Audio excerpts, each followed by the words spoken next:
Welcome to Voyage of the Geek for another week. Joining me always, Dan Miller, Tom McGill.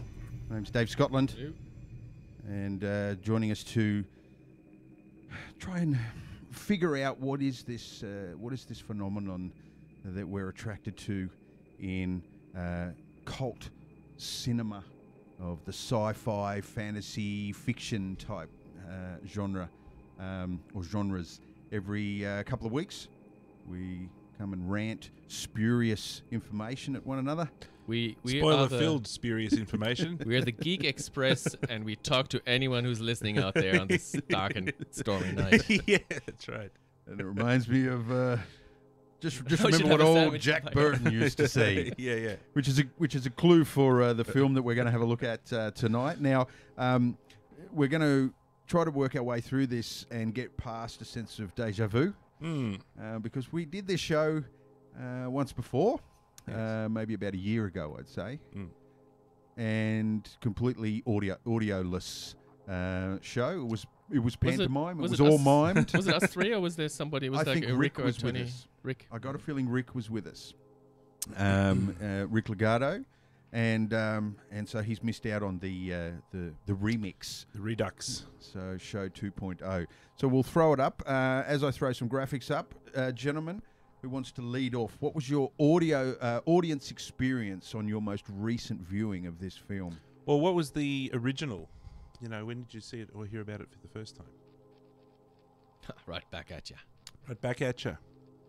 When did I originally see the film? Yeah. Big Trouble in Little China, which I don't think we it mentioned was, what we're talking it about. was early VHS. Yeah. 80s. It was early on successful in the home video market, terribly unsuccessful at the box office. I think I heard Kurt Russell, the star of the film, reference in an interview that it got taken off the screens, the cinema screens, after 3 days. Wow. They pulled it after 3 days because it was so dismal. What? And we'll discuss this in detail, but there was all sorts of games going on with the studios. Mm-hmm. In fact, John Carpenter abandoned the studio system and didn't return to it for at least a decade and a half or something. He did 2 films out. They Live, he did outside of studios, and whatever other film he did as well. Because of this film, because of the games that were being played. And for some reason there's all sorts of speculation about thievery of concept and things like that, because there was another film being done by Eddie Murphy at the time called Golden Child. Yeah. Yep. And there was a writer that was sort of on both projects at one point or something, and there's a bit of weirdness going on there. And I think someone famously asked the question, well, how many Hollywood-based productions of a martial arts film with wizardry and magic Asian has been done in 20 years? And, well, there was only 2, and they were done exactly the same time. And there was this big rush to try to get the Big Trouble in Little China out before the other one.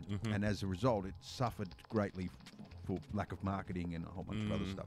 So I found it through the home video market, the home movie market. They didn't. Also, John Carpenter said the studios didn't know how to market that thing. It's a fantasy, comedy, action, sci-fi, kung fu action film, and they didn't know. They didn't. Nobody understood it. Yeah. There was very few people who got it. What about you? When did you I find don't know when I watched it for the first time ever. It would have been sometime on German TV in the 80s, early 90s maybe. And then didn't watch it for many years, but always knew about it because it was a memorable film. Definitely is memorable. And then watched it again a year ago, and then watched it again last week, before I knew that we were actually doing this as a show this week. Oh, really? Yeah. I think because of the stuff up that we had. So 2 weeks ago we did a show and that stuffed up, and we mentioned Big Trouble in Little China having our previous attempt at recording this particular one. Yep. And so I think that got the movie back in my mind, and I thought, I gotta watch that again. I should make an attempt of watching it once a year, because it's a film that you can it's utterly rewatchable. Just looking at our signal there, it looks like we're all a little pale and sickly. So I'm going to switch one of these lights off, which will aid in the heat as well. But what about you, Dan? When did you find it? I think I don't think I can remember finding it. It's just one of those things that was just sort of floating around in the ether down at the video store, you know, one of those familiar favorites down in the video store that it started with your friends who'd get it, and then you would have get seen it, this cover. Yeah, that cover is just... It's one of those films that's always on display, because I guess was always on hire. Yeah. And it was a great cover for a video, wasn't it? Like something very attractive of a guy standing there with an Uzi in one hand, a CB radio in the other, and there's in the background there's monsters, there's chaos, and guys running around with knives and things like that. Craziness going on. Yep. So yeah, I think I was just always aware of it. He's even got a knife in his pocket, in his belt there. Yep. And just Anyway, it was always there somewhere in the background. So yes, I never was introduced to it. It was just always as the part of the landscape. And was there a big period of time before you watched it again for the show, like leading up to the first recording? Yeah, so I'd watched it when I was, teenager or something or other, and then there's a whole bunch of years before I watched it again, like late last year for the show. So, yeah. What about you, Tom? Was there a big period of time, Yeah. or was it something that just kept coming back? It's not a film that I had on videos, so it's not a film that I watched regularly. I do, as I said, I remember watching it on the telly, maybe even twice. Yeah.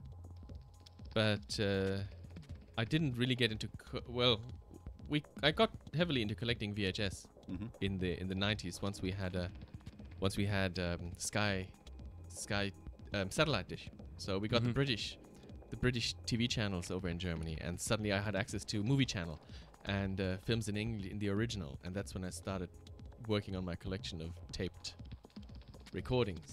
But if that had come up, I would have definitely grabbed it.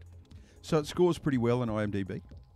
Yeah, 7.3. 7.3. Yep. Out of 10. That's after 100,000 votes, which is quite healthy for that score to be there.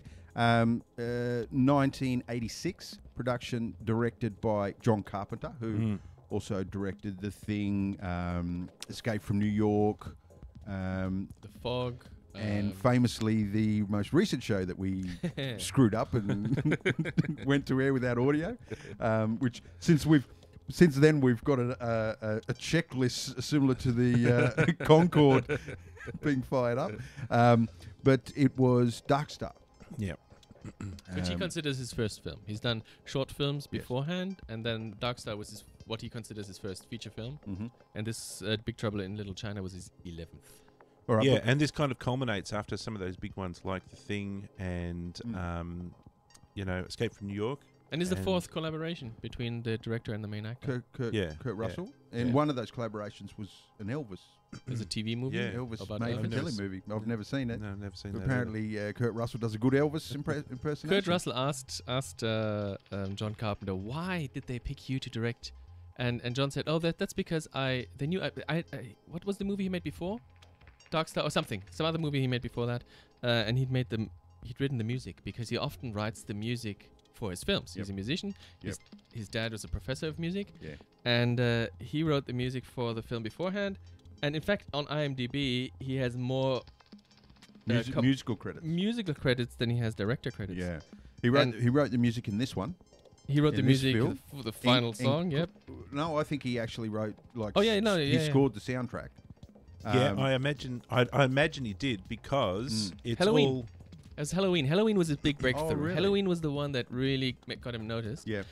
And that was before Elvis. And because they knew that he wrote music, he must know about music, therefore he could do an Elvis film. Yeah. And he could. Yeah. He did. Apparently it's a good film. Well, this film definitely, it goes to his ability to tell story in cinema. And you're like, even his early work as fresh out of film school, it had some problems, but it's a story. It's an engaging story, and you actually give a shit about what's going to happen at the end of this thing.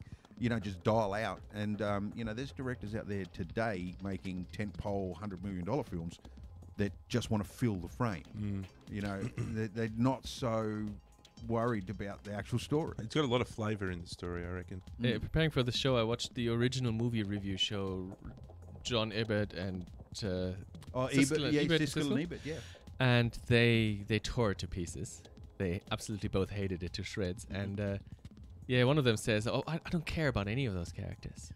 And that's the attitude you get when you go into this film with the wrong attitude. If you're open, you can totally enjoy it. And all the test screenings that they did were very successful. And people thought they had a gold in their hand. And then it hit cinemas due to wrong marketing, pretty much. Everybody thought it was along the other films of the time, which was Rambo and Commando. Yep. And films with heroes that kick ass. Or even Escape from New York, which is another one. That's of his right, which films. is beforehand. Totally different flavour to this one. And part of the marketing that they did for the movie was, who is Jack Burton? And that's Elbert or Egbert or whatever his name is. Response is, Ebert, I don't know. I don't even care who Jack Burton is. Yeah. You know, nobody should care because he is nobody. That's right. He's like nobody. It's the wrong marketing. Yeah. And the irony of who is Jack Burton is that Jack Burton was the co-star, like he was the sidekick in the film, and we'll get to that. Save that one for a second. Which is another reason why the studios didn't know how to market the damn thing. Well, if you think, because that's what I just wanted to touch on, the studios didn't know how to market the thing. Yeah. And so what was the marketing strategy they used? Who is Jack Burton? Yeah, and let's start the film with a brand new opening, which we'll get to in a second, to explain who he is before you even. He's important. Yeah, before you even get to see the film. Yes. They were so worried that the audience wouldn't know that this guy was the film was important. Shows that he's not important. Yeah, because he wasn't supposed to be important. He's quite. We have to make it clear that he's important. He's literally the sidekick. So I just want to highlight that literally, and I put this out on the Twitter. Yeah. That the original movie posters was who is Jack Burton. Yep. Which now that I just think about that now, that's really telling that the studios didn't actually know. So they're actually asking the audience, we got a movie here. Yeah. What's it all about? You tell us. Yeah, because we don't know. Yeah. All right, You gotta give it. It was up against a lot of competition at the time. Name a few. Ferris Bueller's Day Off, Karate Kid 2. There was Pirates, which was not a very successful film, I think, but with Walter Matthau was very highly advertised. And there was probably a Rambo movie. It was not yet Aliens, because Aliens wasn't out. No, Aliens came out two weeks after. I know, and that's what killed it. That's why it was only out for 30 days or whatever, because Aliens 2 came out and just steamrolled over. But at the same time, so I've seen like a movie. It's like the screening thing of theater. You go into the movies and you got the choice of the films. Yeah. And on that one page tonight, you can see where Karate Kid 2, Pirates, Short Circuit, Ferris Bueller's Day Off, and Labyrinth. Ah, right. And then 2 weeks later, Aliens comes out, and then a bit later, Top Gun comes out. Yeah. Yeah, we were saturated in those. We were seeing some big budget films coming out in that period. People had lots of stuff to watch. They didn't have to go. Mid-80s, we got a glut. And we started to see franchise films too, where you're moving into Rambo 2 around that time, Terminator 2 around that time. So we're starting to and Aliens as a second to the first, and so we're starting to see those franchises kick in around the mid-80s. Okay, so while we're on the topic of all of these sort of trivia things, who gets a writing credit, an additional writing credit? It's interesting. W.D. Waterman. Richter. Richter. Yes. And Eighth Dimension. There's some trivia. You know the trivia. Well, he's the writer the director. Well, originally Buckaroo Banzai, right? Originally there were two writers, right? Now, when you watch the film, the two names that pop up is not this guy. Okay. And it all has to do with unionization and rules and Writers Guild rules and all this sort of stuff. Gary Goldman and David Z. Weinstein. Yes, and they are the guys that are credited with writing the film. And in history will show that they are the writers of this film. They wrote a version of the film, and then when the studio started to get handsy, because they bought didn't, as they do, they bought it, they buy it, and then they buy the rights. Well, the thing was intact. Like that was the film that was meant to be written, meant to be produced, and then the decision was made for someone to come in and touch Mess it up. with- Well, mess what with what it was up. this film, Dave? What was the original script? Well, it was a western. It And was- when Hang did on, it- what when are we did it talking play? about? The original script for Buckaroo Banzai or No. the original No, script the for Big Trouble in original Little China? script for- Banzai is show number something or other. Get with it. We're doing Big Trouble in Little China here. Well, I haven't moved on from the point that Richter was the writer-director for Buckaroo Banzai, and the point that I wanted to make is that you can see, I think I can see, Buckaroo Banzai All over it. flavour all sprinkled all over Big Trouble. Well, the in Little theory China. is that it is in the same universe. in the It's- same universe. Oh, okay, that's a good that theory. even I like that that theory. that W. Richter based his, the League of what are the evil guys in Buckaroo Banzai? Is it's not David? There's an evil overlord guy. Oh, the guy that we didn't get to see. in You Buckaroo never see. Banzai. He mentioned, and he's got his league of criminal, the criminalistic league, and his Yeah. name is also a Chinese name. Trying to force it out of your head. It probably starts with an S. Yeah, it's named after a city. He's Hong Kong Haiyong Hoisin whatever. I'll look it up in a second. Kaiser But- Soze. But the fact that W.D. Richter might have have the same sort of criminal in mind when he Yeah. wrote David Lopan. Yeah, Mm, and okay, yep. and it was a western, and I'm pretty sure Richter came in and turned it into what you see now. Mm. But he's not credited with writing the film, whereas in reality he didn't tweak it. He rewrote it. He rewrote the Yes, damn right. thing, and Isn't the he- only thing he kept was Lopan. Isn't And he I think- credited with an adaptation? I Yes, think he's credited with an the adaptation. Yeah. And there are our Western themes in there. The fact that he rides into town, Yeah. solves Yeah. the problem, rides off into the sunset at Yeah, the end, yeah. wearing these silly boots. Yep. So there's Western stuff in there. And I think Absolutely. the start where he goes into Chinatown and gambles and stuff, there's a good podcast that I've started to listen to, which is dedicated just to this one movie. Oh, really? It's called 5 Minutes of Trouble. And each episode takes 5 minutes of the film. Okay. And they spend between half an hour and 2 hours Yep. talking about the first 5 minutes, then minutes 5 to 10, and then minutes 10 to 15. Wow. And there's like 20 episodes, and they go through the entire film.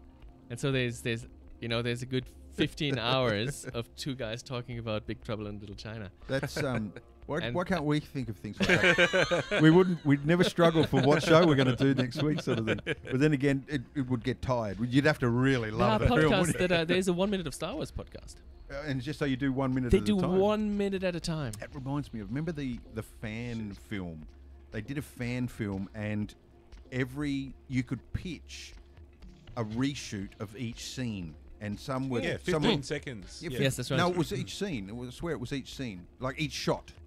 Each shot in the film, you could take a shot. I thought it And was there was- literally 15 seconds. Yeah, I of think it 'cause was. none I of the think shots that's are right. cut. I think it was a The certain scenes length. are cut, but the shots aren't. So you would take this shot, and then that person would talk, and it'd be 2D, and this person, and there's plasticine, And then some people in a bathroom Yeah, pretending to yeah, be with Star Wars with characters. foil wrapped Yeah, around yeah. their heads. That's Yeah. right. That's what that reminds me. That's an interesting concept. I'll have to have a listen to that. 1 minute. What's it called? 1 minute of Star I think Wars. it's 1 minute of Star Wars or Yeah, something. nice, Yeah. nice. So All the right. Big Trouble in Little China is 5 minutes of trouble. Yeah, And I'm keen to have a listen to Yeah, I only discovered it literally yesterday, so I've been hardly listening to any. I wish I had another week to prepare. What we normally do is step our way through the narrative, just being guided by the story beats throughout the film, and that's a way for us to get to the end of the film and have an opportunity to stop off along the way and talk about the things that have impressed us, either for its poorness or its awesomeness, and talk about anything really that sort of sticks out about the film, driven by the narrative, and all things narrative are driven by Dan Miller, who is our master of narrative. And so you can lead us off, Dan, and I guess we've already mentioned it. Where does this film start? Starts in a truck. No, it doesn't. Oh, no, it doesn't start. No, well, Starts actually. in a lawyer's office. Yeah. Or is it, Strange- is it a lawyer's office or a district attorney's office? Well, it's strange that I answered the question starts in a truck because that's both true and false. Yes, that's right. That's right. Yeah, so no, it doesn't start in a truck. It starts in a lawyer's office. And in fact, if you want to get even more Inception-y, it starts in some producer's panicky mind. Yes. Who thought that they didn't understand this movie and they wanted somebody to remind everybody that Jack Burton was awesome. Was the hero. Was the hero. And the person they choose is the wise old Egg Chinatown Egg Chan. Yeah. And so instantly, where any threat that he's in throughout the film, we know he's going to survive, because the first 30 seconds of the film, That's a good point. he's talking to the lawyer about Deflated all of he's the tension arcing there. back to the actual story. So that was kind of shoved in at the start, all right? So it's Egg Chen talking to some lawyer dude or a counselor or somebody or other dude, and it's really just exposition explaining how cool and awesome Jack Burton's character is in the movie. Mm-hmm. What do you think of that scene? Well, I think it's highly unnecessary. Like, it would have been nice to start the film with the truck driving through the rain, with Jack talking on the CB. Yeah. The truck called the Pork Chop Express, and he pretty much babbles endlessly on the CB to anyone and everyone that will listen, as if it's a radio station called the Pork Chop Express. Yeah. And it's all about his philosophies, his life philosophies, and things like that. Yeah. So hang on, just before we get too far away. Yep. I like the actual Oh, you didn't insertion. I don't mind the scene. Yeah. I don't mind the shot, but I think it could have come at the end of the film. I think you could have probably put it at the end of the film. Normally, you expect the film to open like this, and now as a guy telling a story, you expect to, at the end of the film, to return to the lawyer's office and close the story. Yeah. This is sort of open at the start, then they get in the film, and then the lawyer never returns again. Why is Egg Shen sitting in front of the lawyer? That's sort of confusing. Yeah. The thing that I liked about it, though, is that, as we know and will discover more, is that Jack Burton is perhaps not the hero of the movie. He's the fake hero. Yes. And the thing that I liked about it was that even Egg Chen, one of the characters in the movie, has the wrong end of the stick. Yeah. And he even thinks that the useless Jack Burton is the hero. Yeah. But even in the movie, they all look at him. He goes and struts in front of them and says, follow me, I'll get us out of here. And they all stand there and say, okay, Jack, open the door. Yeah. So even in the film, they're willing to follow him. Yeah, yeah. So Now, it's in Egg Shen's character to sit in front of the lawyer and say, Jack Burton, he saved us all. And I like that it's hidden that way, and it's that us that are the ones that really pick up on that. All of the other characters don't tend to. All right, so then it's got him on a dark and lonely night. He had to tell us this story about his Pork Chop Express, and he pulls into somewhere in Chinatown with his, a truck full of pork, I would assume, for some market somewhere. Yep. All right, and then he meets up with... Well, he finds himself at in some sort of gambling all the scenario workers on the dock. Yeah. On the docks, unloading dock, yeah. And there's a cameo of John Carpenter there. Oh, really? I never noticed. Who pushes the trolley Okay. right to left with a beanie on his head, pushes the trolley. Didn't know I think that. those early scenes are just so rich with texture. Like it looks like a smell. You could always smell the place, and there was crates of chickens clucking in the background, and there was mud, and it was constantly raining. It reminded me almost of sort of Blade Runner. It looked uncomfortable. Very Blade Runner, yeah. But it set the film up as being really texture, like really rich in texture. That was shot on a back lot in LA. Most of the film was shot at it would've Fox been fake Studios rain. in they had fake rain, had that going, but most of the shot was filmed at Fox Studios, I think, which was in San Francisco. I'm not sure. Not No sure. idea. LA, but sure. yeah, the wharf is a different set to the rest of the thing, which is all in studio lots. Yeah, it was pretty much all inside, except for there was a couple of truck scenes. We'll get to those. Even those were set on happening in the streets. on a Bit of a set. truck chase. It was all Fox. Oh yeah, the Fox whole Studio story sets. kicks off. That's the inciting incident. Is he loses his truck? Well, I think you... No, Okay. inciting Well, it's one incident of the I would say inciting is incidents. before. Yeah, it might have been. Inciting So- incident. Yeah, We can yeah, discuss the what airport. We'll we get to think. that. What we think the inciting incident is. Yeah. Well, the kind of whatever inciting incident's about to sort of happen. So what's the purpose of them at the marketplace? What's the purpose of putting that... The narrative purpose. The narrative purpose of Well, he putting has to them... meet. He has to meet the what we will soon reveal is the hero, the real, true hero of the film. No, well, I think he's the offsider who's the hero. Well, the offsider turns out to be the hero. Yes, that's right. But the offsider needs an onsider. I guess. It's difficult to explain. Maybe Jack Burton is the anti-hero or the inverse hero. Yeah. and Wang is Yes. his offsider. That's right. And they're gambling against His one friend. another. They're Yeah, equals. they're They, friends. they They're clearly friends. know each other, yeah. but not too well. And that's established in the piece. They're friends, but they're not, best buds or anything like that. Because Jack wins, and Wang tries to take him out with a bottle. Are they just fellow truck drivers?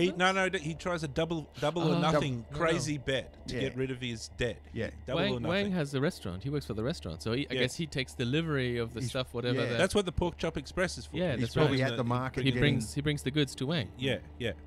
Okay. So Wang's got this crazy notion that he can chop a bottle in half with a machete. Yeah. And For double or nothing. for double or nothing for his bet, which Which, after fails. seeing the movie, I'm pretty sure he probably would have been able to do, because Yes. the movie goes pretty crazy. I'm surprised that he couldn't actually do that. He might have even come up with some lame excuse as to why he didn't. And it's a good scene. I like the scene where he sort of lines it up on the edge of the table and brings the machete Yeah. down, and he hits the edge of the table at the same time and launches the bottle across the table. And And in Jack this Burton's- moment, Jack catches it right next to his face. And here comes the catchphrase. It's all in the reflexes. It sets up Jack's character as well a little bit, that he's got good reflexes, which He is has one important. skill. Which is important later in the film, Yeah, isn't it? yeah. Yeah. Because there's a payoff to this later in the film. Exactly. Yeah. So the potential sort of double cross, because I don't think he ever believed he was going to chop the bottle in half. I think No. he was trying to hit him with the bottle. Well, throughout Oh, the is that what you entire reckon? film, I he honestly doesn't think he believe. was He trying doesn't to- believe anything that's going on throughout the entire film. Yeah. That David Lopan was just out of nothing. And Hang people- on. So he turns Who- into a believer. No, this is Jack Burton, but you're Jack saying that Wang didn't Well, I believe think, I he could think chop the Wang thing, was trying to hit him with the bottle. Yeah. No. Wang was honest. So I you think he was trying to chop a bottle in half with a because he machete? says always works at home, and I'm sure that he's true about He that. did look confused. That's what he said. didn't Yeah, he? that was his You might be excuse. right. He did look But his confused. cheese out of sync because he's Yeah. so in love. Yeah. So anyway, That's right. He's so Jack then demands his money. Yep. Wang says, "I don't have the cash, Yeah. but if you come with me, Yep. I've got to pick my missus up. And that's She's the flying exciting. in. She's flying in from the homeland. Mm-hmm. I've got to pick her up from the airport." And I put it to you that this is the inciting incident. The moment that Jack doesn't get his money. He says, that sets the story off. I think you're because right. we can now no longer part ways. I have to Yes. come with you. Yes. And, you're not driving your truck. You're going to come with me, and I'm going to Yeah. give you a lift. And some so he's would in. say that what happens in the airport might be the inciting incident, but I think you are absolutely right. Otherwise, Jack wouldn't be at the airport. He would never be there, yeah. And so yes, I mean, the constantly, well, inciting not incident- constantly, but he does refer back to his money and getting his money, and he's after Yeah, his money. He just wants what's owed. Yeah. First he wants Yeah. his money, then he wants his truck. And even at the end, there's a payoff at the end where what happens with the money at the end? He gets Well, triple. he gets his truck back. Yeah, he gets triple. Oh, he does or too. He something. gets triple. Yeah, He reminds you of a Han Solo character, doesn't he? Where Yes, he's he just does. driven by the money. yeah. Even But, Hans, but realistically, he still wants to be the hero, wants to do the right thing and save people and all that sort of stuff. But realistically, he's got to get paid as well. Han Solo was a slightly comedy character as well. Mm. All right, so they head off down to the airport. So what happens down at the airport? Well, there's Tom. What is the choreography? It's the only way I can term it. That goes on at the airport, because we've got all sorts of players We being have introduced to to this now- fucking yeah, airport. Yeah, Right, so that's far right. we only have two main people in the film. And right? it gets confusing because we just see people. Yeah. There's this one thing that is there's our two heroes that we've Yep. already spoken about. Then the first person I think they see there is Gracie Law. Yep. So there's Kim Cattrall. Yep. We don't know who she is. We just see that she's there, and that Wang says, "Oh no, she's trouble. Yep. Stay away from her." Well, Jack tries to hit on her and she Yeah, walks yes. away. She Yep. gives him the cold shoulder and walks away. Then there's three weirdly dressed hoodlums who The wear Chinatown hoodlums with funky glasses. funky glasses and think And they're very cool. They are, of course, the Lords of Death. The Lords of Yes. Death. Or And- White Tiger. So there's White Tiger and the Lords of Death. What's the deal there? Well, the White Lords of Tiger. Death are servants to another group of bad guys who So will the White we'll Tiger meet is later, the later brothel. on. No, the White No, Tiger. the White Tiger, the brothel, that's something completely separate, I think. Well, That's associated with the Wang Chung Emporium, I think. and I think it's the Wang Chung. The Lords of Death Is it Wing Chung? serve the Wang Chung. Everybody get Wang Chang tonight. The bad guys with the red sashes. Yeah, I They have think nothing the Lords to do. of Death aren't. They're, No. they're just doing their bidding. They're just there to steal girls and sell them on Oh, the no, market. you're right. Yeah, You're right. yeah. I think they're just a bunch of bad guys that hang around. They're looking to pick up some Chinese girls coming in off the flight Yes. from China Yes. to work in the brothel. Yes. That's right. Yeah. And then we're also introduced to the To Miao Ling. to Miao Ying and someone else And some other got girl off the plane as well.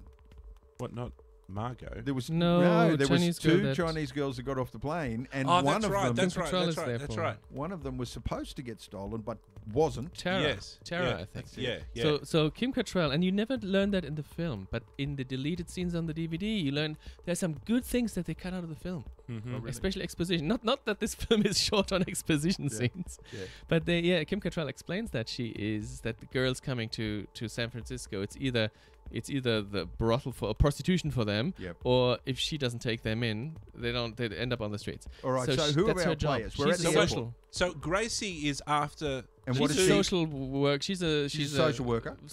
She tries to help people. Yeah. So she's after the Social two warrior. chicks coming She's in. no, she's only after Tara. Oh, okay. She has nothing to do with Miao Ying. Who was Okay. not All right. Wang's girlfriend. Wang's girlfriend is Miao Ying. Ying. Yeah. Yeah. Kim Cattrall has a picture. It's the picture of Tara. She looks at the picture. Yes, she that's looks at right. people. That's right. Right. And She just tries as to she's identify about to her. walk towards Kim Cattrall, she gets snatched Yes, Yeah. by the Lords of Death. by the Lords of Death. Yes. And so does Not yet. no. First, Tara hang on, gets- Miao Ying gets snatched. No, not yet. When does Miao Ying get snatched? Tara gets snatched. Jack, being the, channeling his John yes, Wayne, That's right. walks over there and says, "Oh, what's all going this on then?" here? Yeah. And then Yeah. they pull a knife on him and, Yeah. and beat He him up. gets- And in that commotion, Kim Cattrall grabs Tara and they run off. That's right. And Yeah. then they grab Miao Ying instead And then they grab Miao Ying and instead. take off. Mm. And then the chase ensues. So as we've very articulately I told and you. clearly Choreography. explained, it's a very complicated opening scene. This whole thing happens in about a 10 square meter area Yeah. with humans all over the place. Yeah. All right. So then there's a big car chase through Chinatown. Truck versus car. Truck versus car. Well, there's a car, and then it ends up in Chinatown because Yes. obviously the Lords of Death That's right. are heading into Chinatown. At one point, the truck does one hell of a handbrake turn Yep, and then goes up an alley. that's right. So they say, up that alley.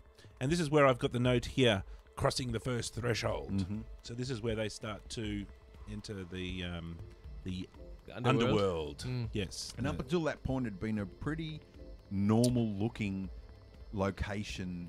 Like It's all fairly the straight. dock was It's fairly normal. The airport was fairly normal as far as locations. But as soon as they go up that alley, it starts to take on a very different look and feel. The film, doesn't it? Mm. So there's a funeral going on, right? It's the second time we had that sound. Yeah, I think it's It's is the who's being funeraled. Chang Sing. He's the He's being leader of the yellow guy, of the good guys. of guys. the, what are they called? Okay. The The good Fighting Tong. Oh, The Fighting Tong. That's right. And David Lopan had him assassinated.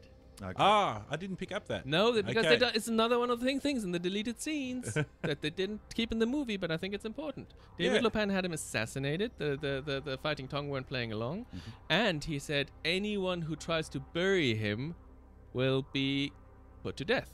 Right. And so that's why the red guys are there. They're the That's Wing why Kong. why the Wing Kong come. Right, so that actually then starts to make sense. As to because otherwise, there's a funeral and then a bunch of dudes turn up and they start a fight. Yeah. And they never explain it Yeah. because they cut it out of the movie.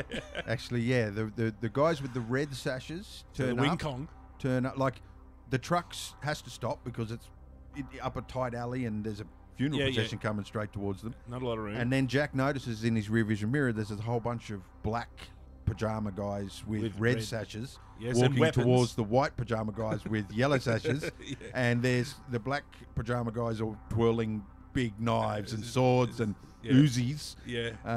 Well, not the Uzis. We don't see the gunplay. First, it's a two-tiered battle that's about to happen. The first tier is hand-to-hand combat with weapons. Yep.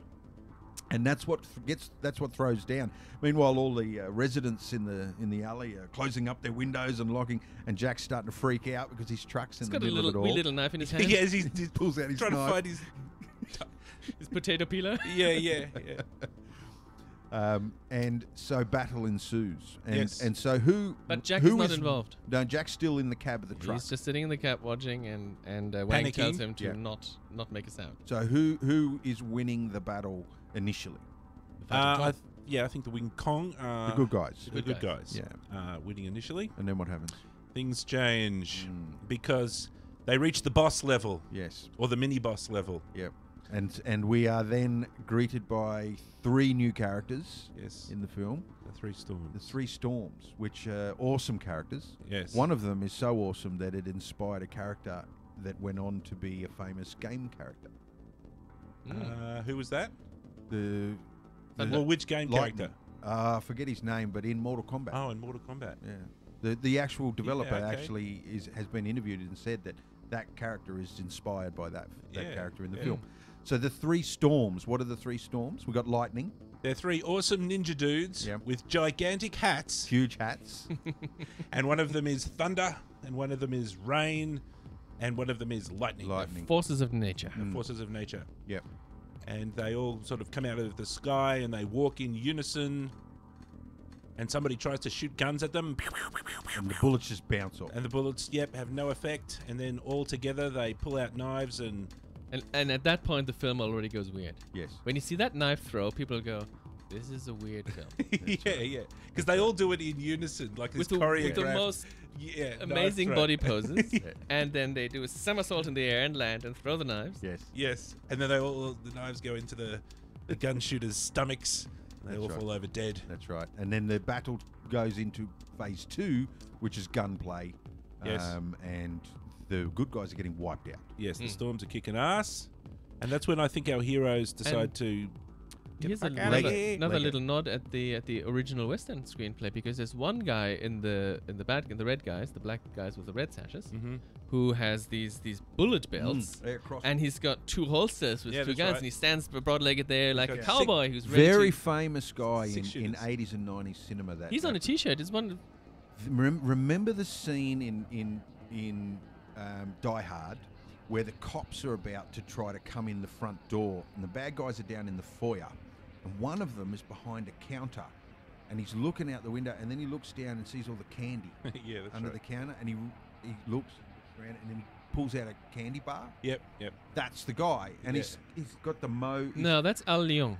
he's that's the a same famous Well, guy. he's not the stuntman. pistol He's shooter not guy. the pistol but shooter he's, guy. He's He's a fighting different in guy. there. He's fighting. He's in it, He's a- but yeah. he's not that guy. Yeah, Yeah, Al you're Leong right. is in there, and he's a famous stunt guy. Yeah. He's Now in that- Lethal The Weapon, and he's crisscross in all those guy's a films. little plumper. He's a than- plumper guy Yeah, with a yeah. bald head and a That's right. goatee, and he's standing there and doing his best Western impression. That's right. Yeah. The other guy is more of an extra in this film. Oh, did we mention? He's an extra in every film he's in. Because he is. He's always a baddie. He's in always every, a kung fu every baddie. 80s action film. Did, Yeah, we, yeah. did we mention who Wang was supposed to be played by in this film? Supposed to be. Jackie Chan.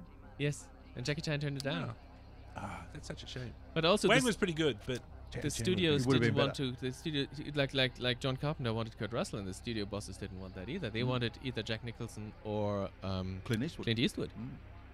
And Both luckily, would have been- that didn't both work would out. have been ridiculous. that would have been crazy. No. Because the studios thought it was a serious And in film that with in an that action. statement, you know exactly the type of people we're talking about when we're using the studios. Like they're just a pack of Chardonnay sipping idiots that really don't understand their audience at the time. Yeah, let the director choose the Yeah. guy he wants to. Yeah, that's very weird. So Jack tramps it, right? He puts the foot down and tries to escape. Yep. All the bad guys get out of the road, including the Storms. Uh-huh. And then there's an old guy in the middle of the road that refuses to get out of the road. Mm-hmm. And he's in some ceremonial type garb, big long beard, looks fairly young. Well, in comparison to his real age that we find out later on. And this character is who? That is Dave. Davo. Davo. David Lopan. What's his real name's just Lopan, isn't it? I don't know. Lopan, I suppose. I don't know why he's called Dave. Well, David Lopan is more of his alias because he runs legitimate businesses. The Wing I think Kong at some Exchange. point the girls make reference to him as a legitimate businessman, like Shaw. So anyway, I think his real name's Lopan, right? Mm. Okay, so What happens? Jack runs him over in a truck. Smashes him down. But there's some discrepancy in the script about what actually happens, because it looks like he bounces him off the bumper of the truck, but Yeah. then later on they say that he was a ghost. He and went right through him. went right through him. And he is a ghost because he goes through walls and is not yet made flesh. That's his entire problem, right? yes. David Lopan is not flesh. Yes. He is Yeah, a a ghost. ghosty. Yeah, that's right. You Yeah. get the sense that they were they wanted a ghost-like effect. But the special effects budget might not have gone that far. Yeah, Moving maybe. truck, outside shot. And all Yeah, this stuff. yeah. Okay, we'll just have him fall down. Truck goes Because he's over him, and standing then behind he the stands truck. back up. When they get out of the truck, he's standing right behind it, That's as right. if the truck had just gone through him.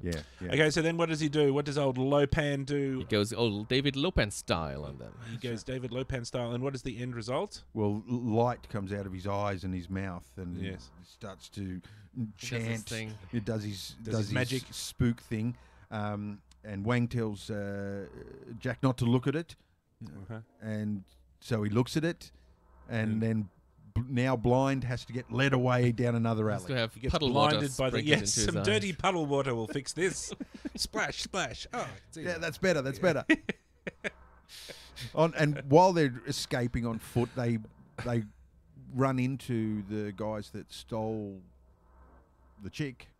They were parked in the same That's alley. right. That's the Lords of Death. That's right, and they had to shoot into another side alley and then crawl through some drains to And escape. dive in a window. And they have to go dive in the window, which is Jack Burton's thing is that when he lands anywhere dangerous, there's always a mattress there for him.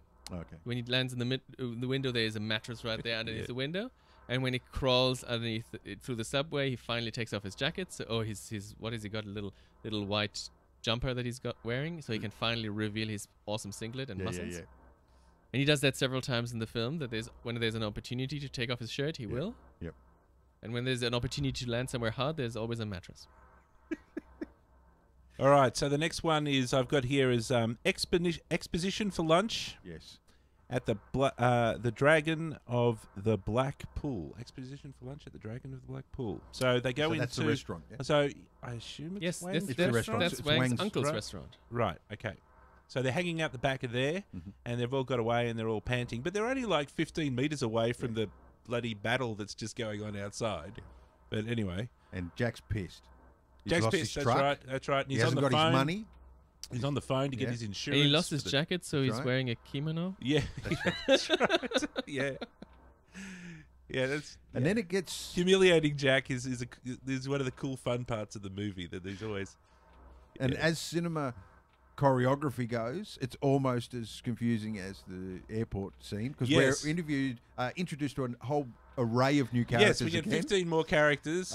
We're introduced to Wang's uncle, Uncle Chip. Yes. the guy that owns the restaurant, who really doesn't play a major So part. now we're sporting at least 3 wise old Chinese dudes Yeah. in the movie. there's It's Eddie. Eddie, Yeah, who is Eddie the turns maitre up. d', the head maitre d', I or didn't something like that. never found out who he was. He's just a friend thought of he was a Wang's. I Maitre thought he d'. was part of the restaurant. So Okay, Yeah. it must be. Yeah. Then Gracie. Gracie Law, who turns up, and she's like a reporter. Yeah. Well, And no, so- Gracie Law is not a reporter. She's a lawyer. I thought she was a reporter No, as no, well. no, no. Margot is who I'm thinking. Margot's of. not no, there. No, she One of doesn't them's a turn up yet. lawyer. We still got more characters to introduce later. That's why she's called Gracie Law. Now, don't pretend to be confused when a person called Gracie Law is a lawyer. Come on, they're making it easy, Dave. They're Was- trying. so They're Kim- trying. So Kim Cattrall was a lawyer. She even comes Sorry. in with the most awesome entry line that What anyone is her could have. line? No, wait. You have to build it up a little bit. So Okay, it's you go build raining it up. outside, and this hooded figure who looks a little bit like, like the Emperor out of Star Wars. You know, Yeah. is going through the rain, and then the door opens, but you don't see the hooded figure because they turn around immediately. And then suddenly, and get ready with the line because I'll ask you to say it. She whips off the cloak and hangs it up, and then spins around and says, Don't panic. It's only me, Gracie Law. Yes, she does the best to deliver pretty much all of her lines with a heaping of camp. "Yeah." Acting is so awesome. I don't know. To this day, I don't know if she's it's just a bad actress or if she's playing it I that way. think- No. I I think think- she was a bad actress. No, I think she's a very good You- actress. I think she became a good actress. Well, as I understand, and I only understand a little bit, is that she was doing she was like acting on at the same time as shooting Big Trouble in She was Little doing China. theatre in the evening. She's doing Oh, theatre okay. in the evening, Yep. at doing something else.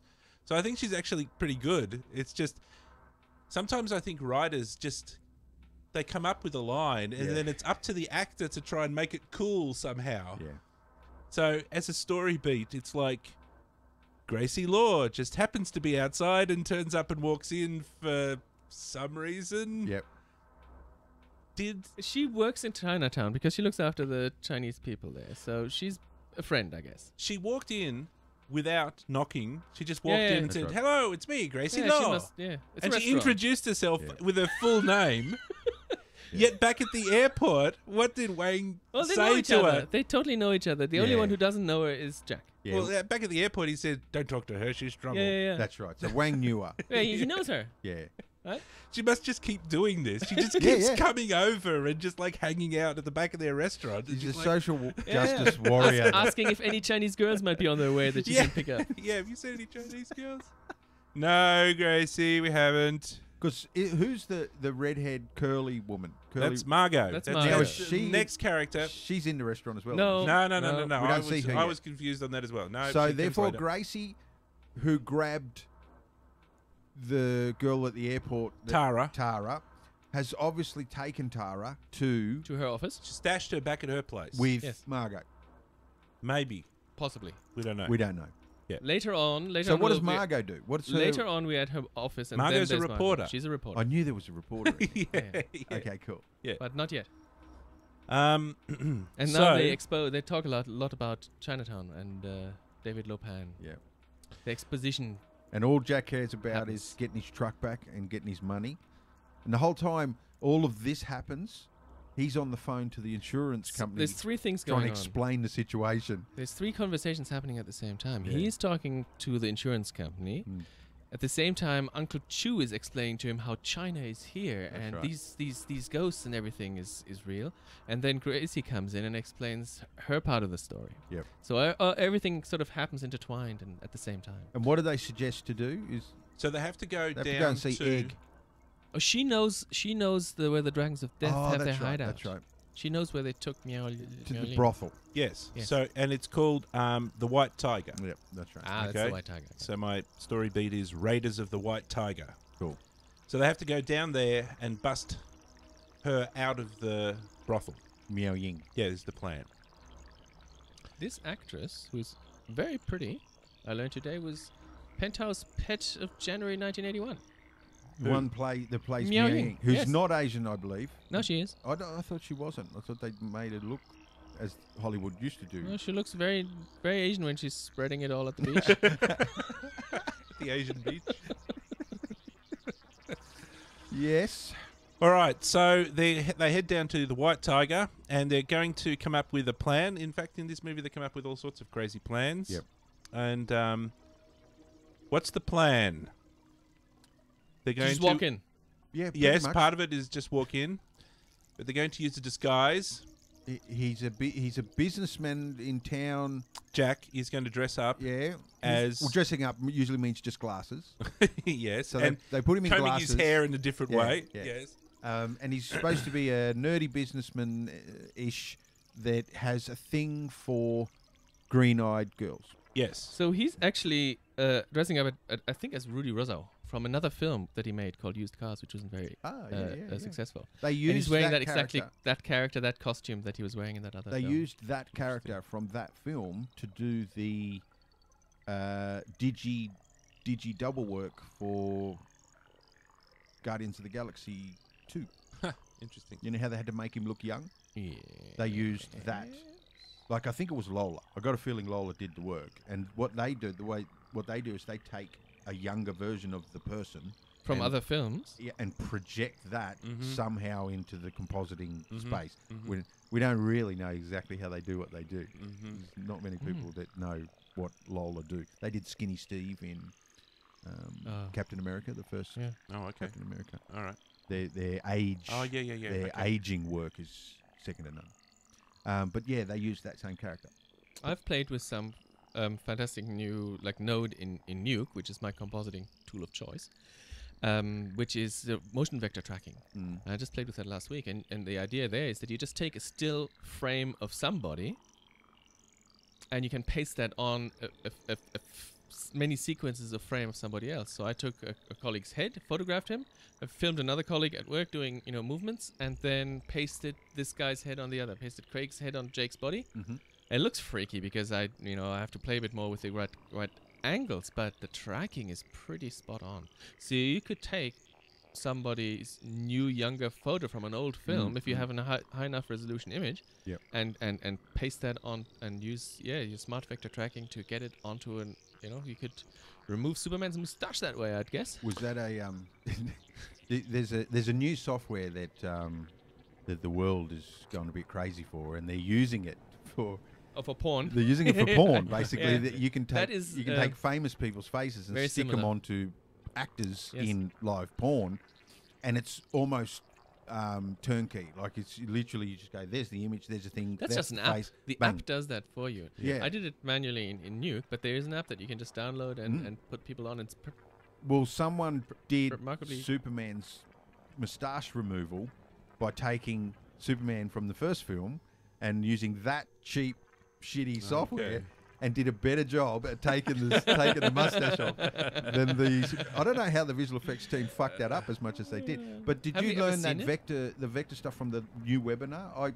They had a yes, webinar. Yeah, yes, that's where I learned about it. that was 4 a.m. Did you get up at 4 a.m. in the morning to watch? No, that I just watched the webinar? recording afterwards. Fucking hell, I so wanted to do that webinar, but being in Australia, we never get to see webinars in. But the do you have normal the link? fucking time. Do you have the link? I do now. Yeah, Yeah, yeah, it's- watch it, it's yeah, good. I will. So did we ever watch Justice League? Did anyone of you see that?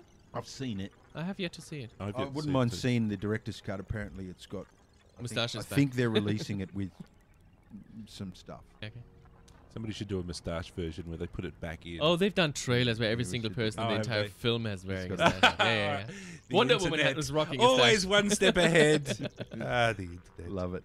All right, All right. where were we? So for some reason they know that they have to go and collect. How does Jack Burton know that he needs girls with green eyes? Because Miao Ying is the.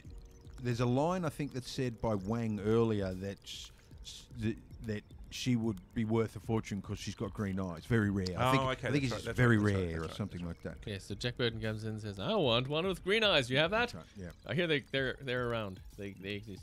Okay, and meanwhile, Margot arrives, the last of our ensemble of 400 characters. Is she already there? Isn't that after the White Tiger?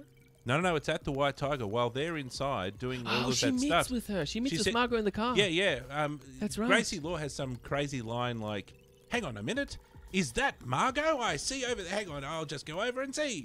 And yes, it turns out that it's another coincidental arrival of some main character who happens to just turn up. So yes, She also sets up a joke for later in the film when she says, "Oh, Jack, I would come in there with you, but I can't because they know my face." And then later in the film, like Yeah, he's- 45 minutes yeah. later, she says, "Oh, Jack, I'd help you, but I'd help you, Ben. Yeah, I I know, know I know. you got a problem with your face. That's right. Yeah, cool. Okay, and then the big thing that just as they're trying to bust Miao Ying. Mao Ying out of that joint, the storms arrive. That's right, and they arrive through the ceiling. Yes, in a cloud of green smoke, That's right. and they all tear up the joint. And steal Miao Ying Yep. on a sort of a zip line of lightning. Yes, and they're out of there. That's right. So my question for the audience is, how does the Storms know that Miao Ying is down at the White Tiger brothel? probably I don't know, but I would assume that the Lords of Death probably Yep. sold her, so they Yep. would have advertised that they have a girl with green eyes. Yep. I think the Lords of Death. I guess Or is it David Lopan using being... magic radar somehow. He's got Beep, beep, beep, beep, beep. magic sort of sensing of... Because I don't Her think being David nearby. Lopan would know that she was coming. He wasn't at the airport. no. They just picked her up. The Lords of Death picked her up. They advertised, "Hey, we've got a girl, and he's green eyes," and Yep. that's where David Lopan comes into the play, I think. All right, so that probably triggered them to head on down. Okay. Also, here's a scene where Jack Burton tries to be cool again because he actually punches Rain Yes. repeatedly in the face. Does he actually punch him? Yes, Yeah, twice. yeah. It doesn't hurt, and then Rain punches him, and he goes flying through the air and lands on a mattress. On a mattress. He has two skills, Jack Burton. Yeah. When he falls over, he lands on a mattress, and he can catch knives or things that move very Great fast. reflexes. He's got great reflexes. All right, so the next story beat is another exposition catch-up at Gracie's. So we go back for a little breather after that energy-filled attack, and we're just going to have a bit more exposition. So we're back at Gracie. Well, Gracie's the place. situation has escalated somewhat now that Miao Ying is in the hands of gods, and before she was just down the brothel. And Gracie, is it Gracie or is it? I think it's Gracie. Has another incredible line. No, it's not Gracie. It's Both Gracie and also Margot. Margot has Both another have incredible, lines, incredible line. And I think I've written it down here when they say David Lopan at the Wing Kong Exchange, where she says, "The Wing Kong Exchange, the most cutthroat den of madmen in Chinatown, that you'll ever waltz by out of the, It's And Dan, once again, I will recommend the deleted scenes on the Blu-ray. Okay. Because that sentence was originally even longer. Oh, really? Yes, she was talking about who sponsors these politicians and that David Lopan. And one of those statements where she's asking a question and you mean this one and that one and but it goes for so long and no one answers the question. Yeah, that guy. I think it would have been maybe if they kept it longer, at least it would have been more obvious that there was cheesy. Anyway, so they've got another plan. Yep. And the plan is they're going to have to go and bust Miao Yin. Oh, because Tara's at, I think Tara's now safe. She's there at her house yeah, and she's out of the picture. So they have to go down to the Wing Kong Exchange and bust Miao Yin out of that place. And Wang just wants to walk in. But we now have... They have a similar plan to what they had last time. We now have our last character that... there's nobody left in Chinatown that we haven't met yet, which is Egg. Yeah, Egg hasn't turned up yet, has he? I'm pretty sure Egg... He briefly, when the car chase happened, because he was driving the yellow bus and he was run off the road. Because that's his day job as a tour bus driver. Yep. He's through awesome. Chinatown. The actor is awesome. But doesn't he turn he up has in... such charisma. Doesn't he turn up in... At the restaurant? No, in this second exposition session. At Gracie's office? Yeah. No, I don't think he's at Gracie's So office. they go back to the restaurant before they go... They go back to the restaurant and he's at the restaurant. Okay. All right, because so he's a friend of Uncle Chu. That's right. Yeah. They have a map there and they do some sort of... Oh, that's later. That's even later. It's a bit confusing because there's two trips to the Wing Kong Express. Wing Kong Exchange. Exchange. Yeah. So we're about to have our first trip. Which doesn't have much of a plan. It's just Wang and... Again, they don't have much of a plan. Yeah, the plan is a phone. Yes, to walk in there loudly and ignore people and talk loudly and walk past the guards. Make it sound like... And the guards just sit there. They go, okay. Yeah. It's the most obvious ruse. I'll have you know that I have seen real life tests of security and things like that where that's what people do, and you get straight past.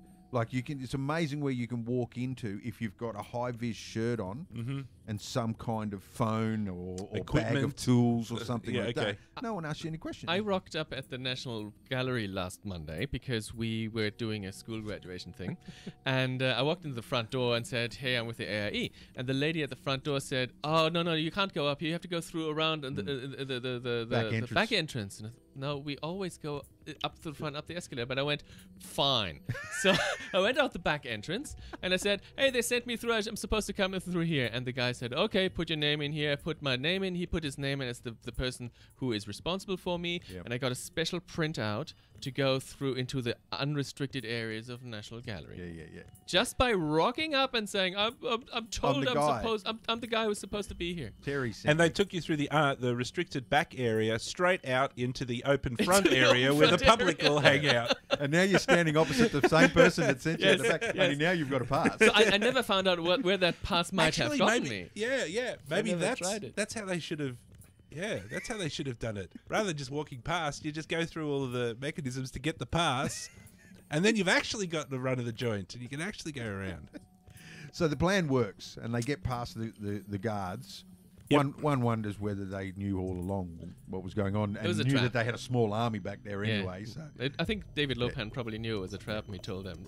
He'd sent an email earlier. If anybody turns up with, with a phone in their hand, phone in their hand, let them through. So they get in.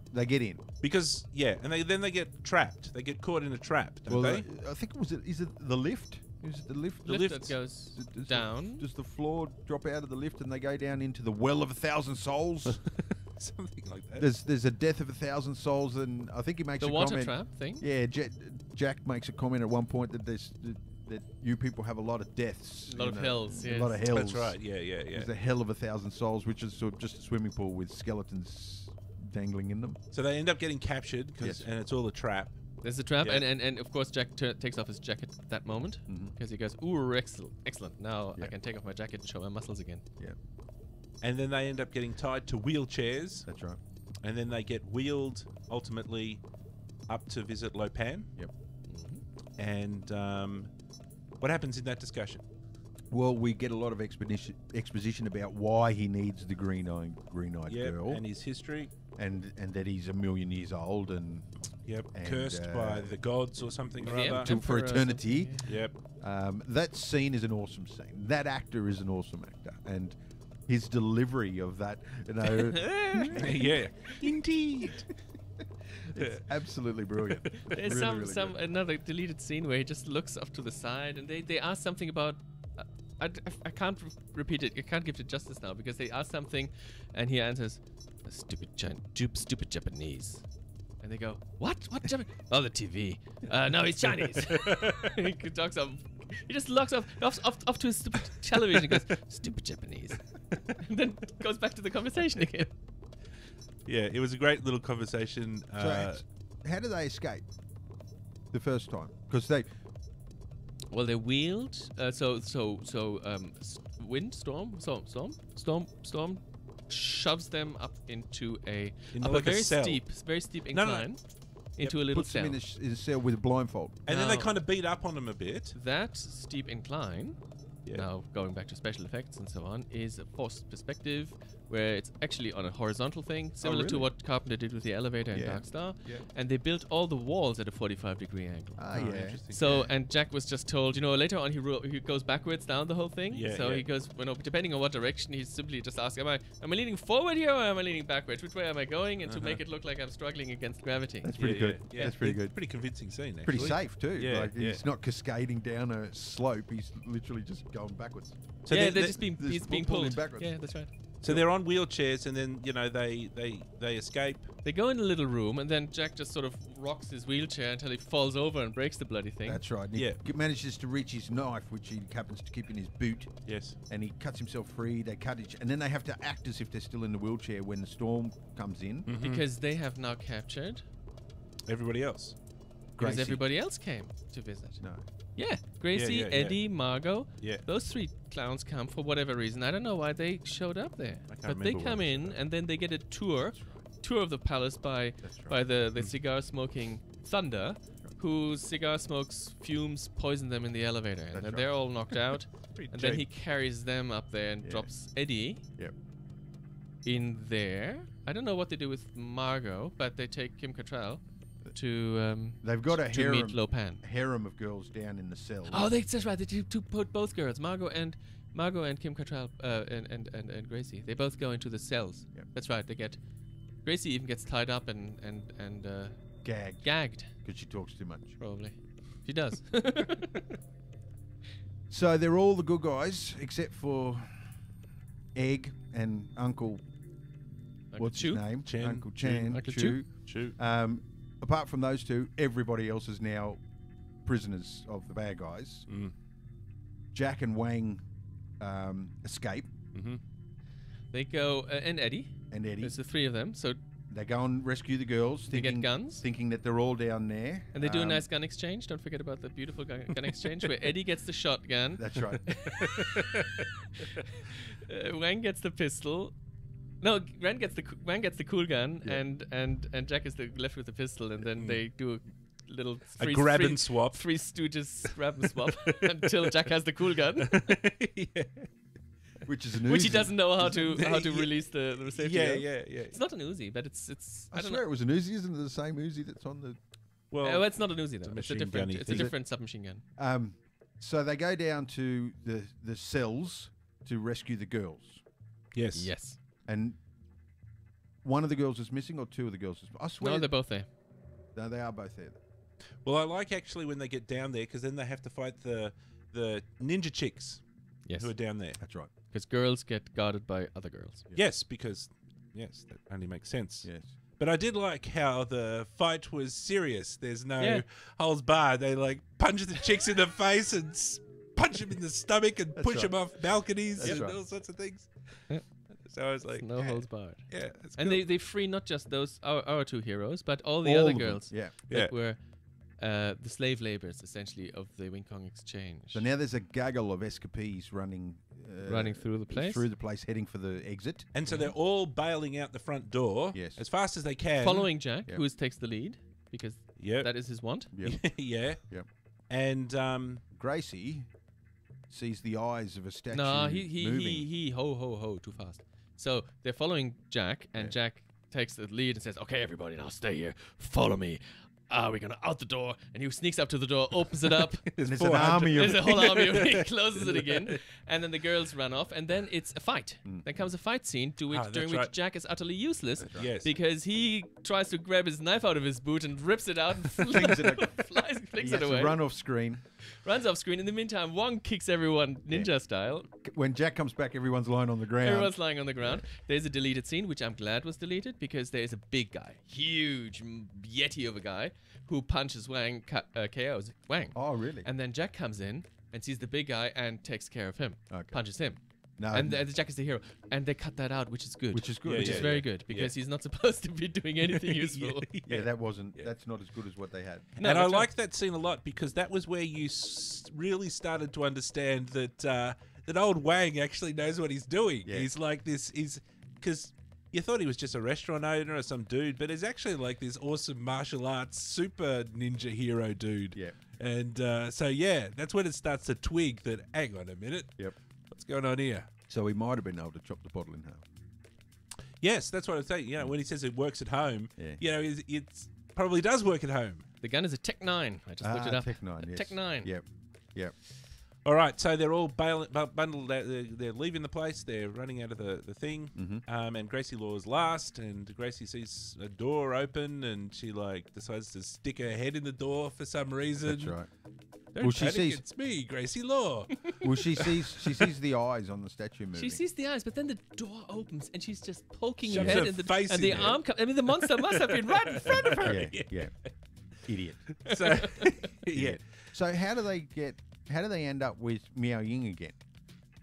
No, it's no Miao Ying yet. they couldn't get her. Didn't get Oh, her. Because okay. she's They didn't in, get her. Okay. you know, she's under hypnotic spells. Yeah. In She's the, floating. Yep. in the, you know. That's right. Anyway, that's where they get Gracie, and then they stick her under hypnotic spells, and they So get now- her all dressed up in the. Now wedding Lopan's gear. got 2 green-eyed girls. Yes, Yes. more than he can knows what to do with. Yeah. No, he does know what to do with them because Yeah. the curse He's got a says he has plan. to marry her, Mm. But he He also has to has to kill her. kill her. Ah. And now that he has 2, he goes, "Arr, I can marry gotta- them both and keep one." Yeah. yeah, got a spare. Kill one, keep one. Yeah. He's a man with a plan. And he instantly made the right decision, which was to marry and keep Miao Ying and kill the one that wouldn't shut up. So they escape Yeah. in the bullet-riddled Yeah, that's tourist right. Tourist truck. van. They hide in a bus, and all the guards come out and That's shoot right. AK-47s at Yeah, the yeah. bus, Just and tear it to shreds, but no one gets hit. because they're on the floor. You see, if Yeah. you lie on the floor, the bullets all go over you. Yeah, that's the way it works. That's the way it works. All right, And But they don't realise- But they don't realise that she's gone. and they don't realize that Until later. they yeah. haven't collected Miao Ying either. Yep. All right. So then they're going to have to redo the plan over again. This is like the 3rd crazy plan that they've had to come up with. Yep. And they're going to make a few changes. So we've got a little exposition bit where we're going to have a little rest after that furious action. Well, this plan involves we need some wisdom, so they bring in the big guns. We need the potion. We We need need- the magic we need boon. This bag of 6 eggs the 6 bag. demon bag. The That's 6 demon bag. That's right. And some weird drink that is fire and no, what's the what I never find out what that drink was. No, they didn't really explain What's this it. drink? Magic. What are we gonna do with it? Drink it? Yeah. Yeah, Thought so. yeah, it's Yeah, probably let's just never do- explain it. We're getting ahead of ourselves. Makes you strong as an ox or something. yeah. It's probably Makes just you like feel good. water. Makes you stand in an elevator and Yeah. smile silly. It's just like water, ginger, and chili all mixed together in a drink, and it's like There you go. Drink that. It's smoking too. So, they drink the magic potion. Oh, Are we up to weird. the no, magic no, potion? No. We're getting the big guns.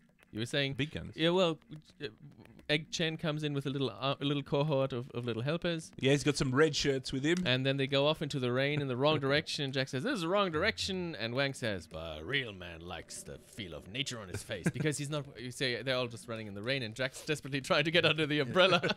I think it was a brave man walks in the rain, but a wise man. And then Egg Shen says, "Oh, a wise man knows to get out of the rain." Yeah, no, not to get wet. And then they go to Egg Shen's pharmacy, or whatever this place is, which is the stage that is the Ghostbusters headquarter. Oh, really? You can tell by the big arched door and the fact that they have slidey poles in there, and it's Yeah. the same set that they filmed Ghostbusters in. Wow. And that is now where Egg Shen's part of the, his domicile, where he keeps all his crocodiles in bottles and his magic potions, and he stocks up on there's a gourd with some weird drink in it, and he gets a 6-demon bag, and he opens the portal to the underworld, which is a fireman slidey pole. Fireman.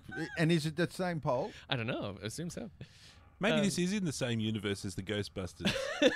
The Ghostbusters and Buckaroo Banzai and Yep. It's all in all the same. interconnected. Quite possible. Yeah, man. We should put together like little. We were talking about this a while ago about like a restaurant where you put together a nice ensemble of a meal. I think Ghostbusters, Buckaroo, and Big Trouble all together make a nice little trilogy. Buckaroo Big Trouble Busters. Yes, exactly. All right, so they go into the underworld again. Yes. And This is where demons live and Yep. big monsters eat people. yes, and this was one of the monsters that they, watching the making of, or part of the making of, they spent like thousands and thousands of dollars on this gigantic monster. Which we see for 10 seconds. Well, I think 10 seconds is a little longer than you actually see. Is this the floating monster or the Bigfoot? That's the one that comes out of the wall and eats one of the it's red shirts. Looks like a shrimp, like a That's giant right. shrimp, and That's then right. Egg Shen throws a bead at him and says, "You will come back no more." It's true, yeah. It never came back. We never saw it again. I love it when they all get in. They're about to get in the the elevator, and there's a sign that is in Chinese writing, and Jack says, "What does that say?" And it's just the hell of boiling oil. He says, "You're kidding?" He said, "Yeah, no, it's keep out." Yeah. I think there's also that cool scene in the elevator where they're all waiting and it all goes a bit quiet. Yeah. Oh, after they drink the potion. And they're starting to feel the potion come on. Or something or other, and Jack's like, They're all giving each other high fives. yeah, and now he's starting to feel pretty good. Jack said, is it getting hot in here, or is it just me? All right. All right, so what happens is it's the boss fight, right? Where we come upon Lopan. We first see his eyeball guardian again. We had The Beholder Beast. the Yes, Beholder you Beast. see that for the first time. That's right. And meanwhile, while they're tracking through the corridors, the wedding is underway. Like Yep. it's in the building main up to chamber of Lopan. There's a big wedding, and who's present at the wedding is the Wang Chung. Yeah, it's a bit like Indiana Jones and the Temple of Doom. Yeah, There's it's got all. It's like the horde of bad guys. All the bad guys. The bimbos from down in the cell block that was kicking his ass before, and then those guys that were kicking his ass before, and like all the people that have kicked his ass up until this point in the film are now in the one room, waiting for them with Lopan up in front of them all. Yep. With the wedding ceremony happening, with the two brides. All right, so essentially there's going to be a big fight. Everybody pairs off. People, the red shirts attack each other, Yeah. and And the floating head sees them, and obviously David Lopan sees what it sees. because he's like, Yes, he talks to them. He talks to Egg Shen and said, you are too late. I shall be wed before That's right. you can reach me. yes, And then Jack starts shooting at the thing, and it runs off the corridor. Yeah. that thing they made was like a technical marvel of 1986. Yeah. And it took. It looks pretty good.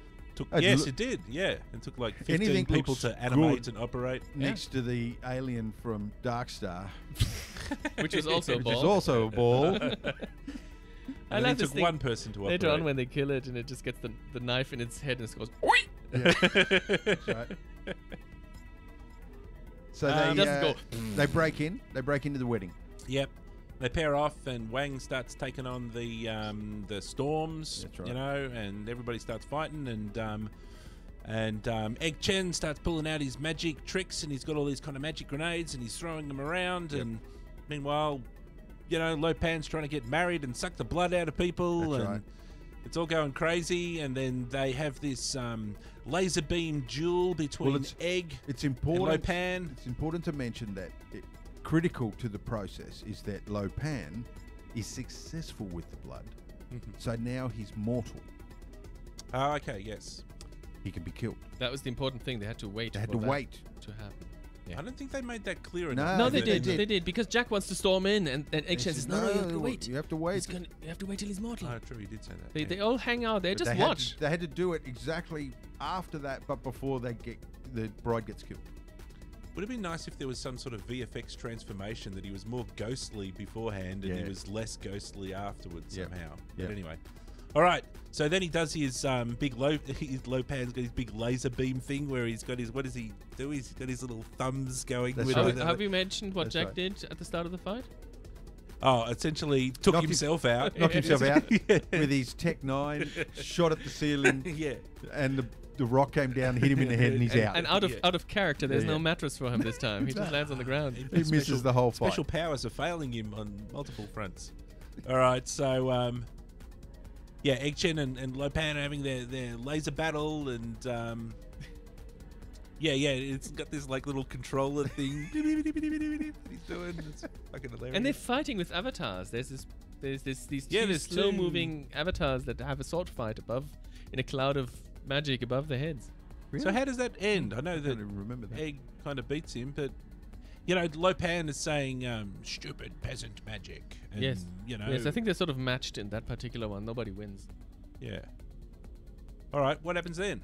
Well, the Wang fights the Rain, Yes, and kills him. kills him with Eventually, a sword. yeah. Jack comes back to his senses and tries to get his boot out of his sock, but gets attacked No, by his some knife out of his his- boot. Knife out of No, his sorry, boot. his knife out of his boot and gets attacked by a weird demon person. Yeah, which lays on him and almost squashes And him. he's That's too right. heavy, so he's out of commission again. He's now underneath this heavy guy and can't get the dead guy off him.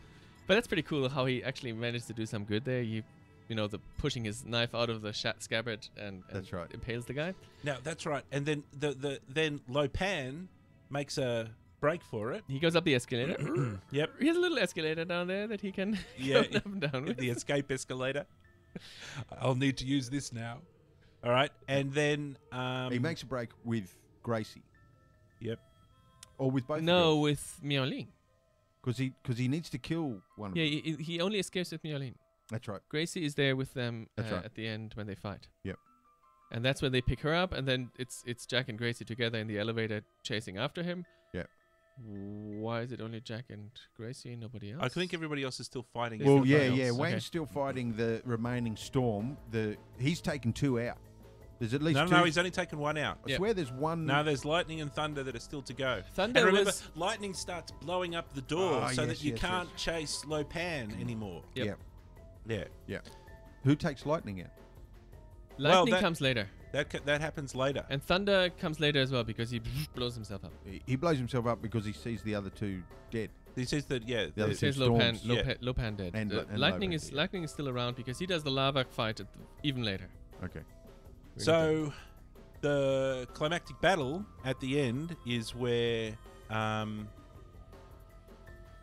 Jack comes across Lo Pan. Well, before he comes across, he's in the elevator with Gracie. Oh, that's right. And That's they right. share a momentous kiss Yeah, that's right. Beautiful moment. because she has all that makeup on. This, Yeah, this yeah. tremendously strong makeup. So he walks in to confront Lo Pan with smeared lipstick. With across- lipstick on. Yeah, with lipstick on, sort of smeared across his face. It's Yeah, a which is classic just piece of genius. cinema. Yeah, it's like, genius. it's a class. You could show us a close up without even showing the eyes, and most people will be able to identify who that character we is. should, Yeah, we should put out a little tweet Well, saying, on your identify this. on What your is this? loop of pictures that you're showing on your monitor there, you have some fan art as well. Of There's him, a yeah, drawing yeah, of yeah. the fan art, And and he's got he the has, he has lipstick. the Yeah. lipstick.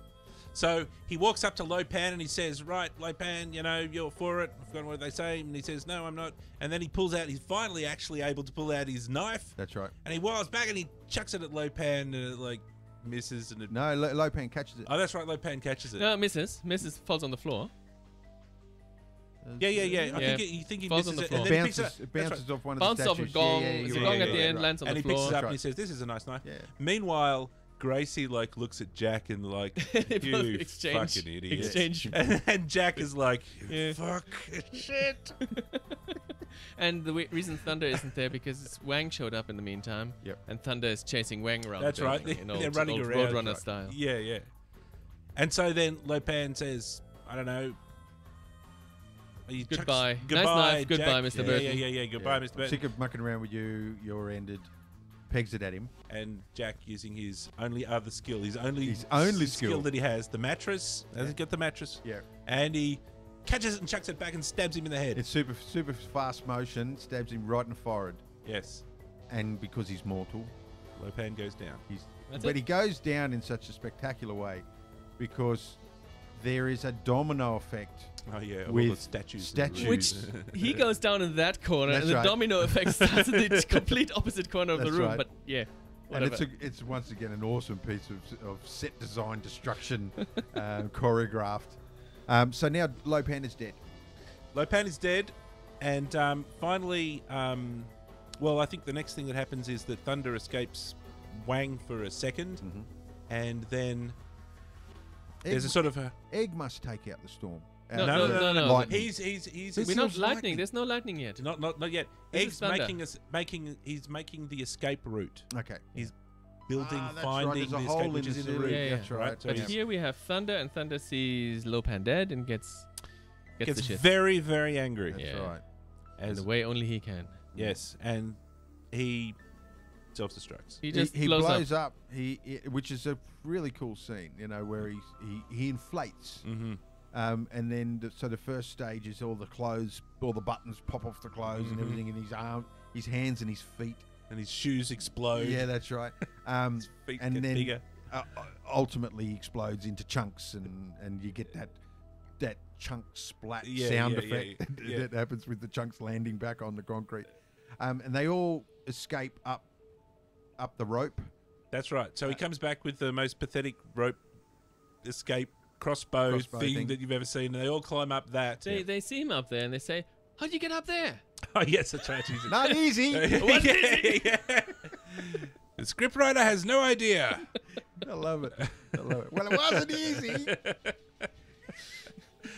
So And they so all anyway, escape, and and but- then lightning. Yeah, it's on their tail, and right. he's decided he's just going to blow up the whole place. Yep. Okay, so he's going to destroy the whole place, and just as he's looking up out the hole that they're climbing through in the Well, roof, he starts to come up. He's just starts about to coming come up, through it, and then they dump they drop a rock on his head. a big statue or something on him. And he and explodes in a fury of lightning, That's and right. all this lightning dissipates. There's one Chinese character left there for a second. What does it say? Carpenter. It's the Carpenter? Chinese symbol for carpenter. Oh, really? Oh, okay. As I see. as the lightning disappears, the last thing that is forming this carpenter signal That's that cool. disappears as That's well. really cool. That's cool. Yeah.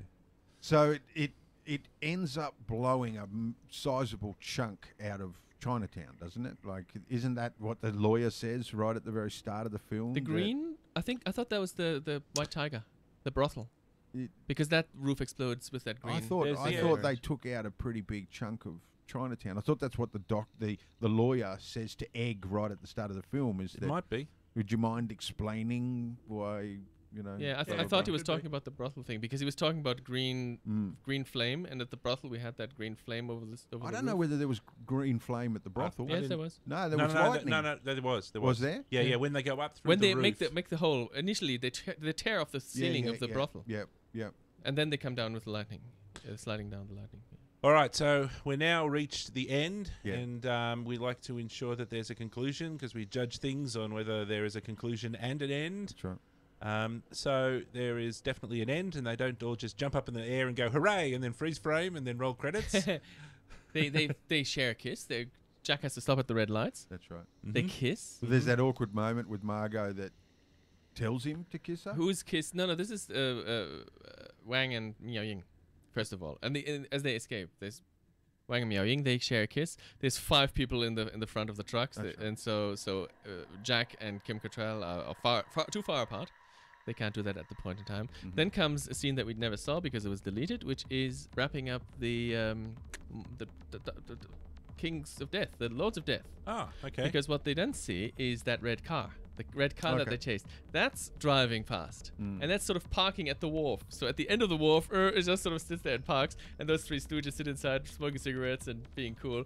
And Jack goes, right, and puts his car into gear and drives in and bumps into them and drives them into the ocean and says, I feel a lot better now.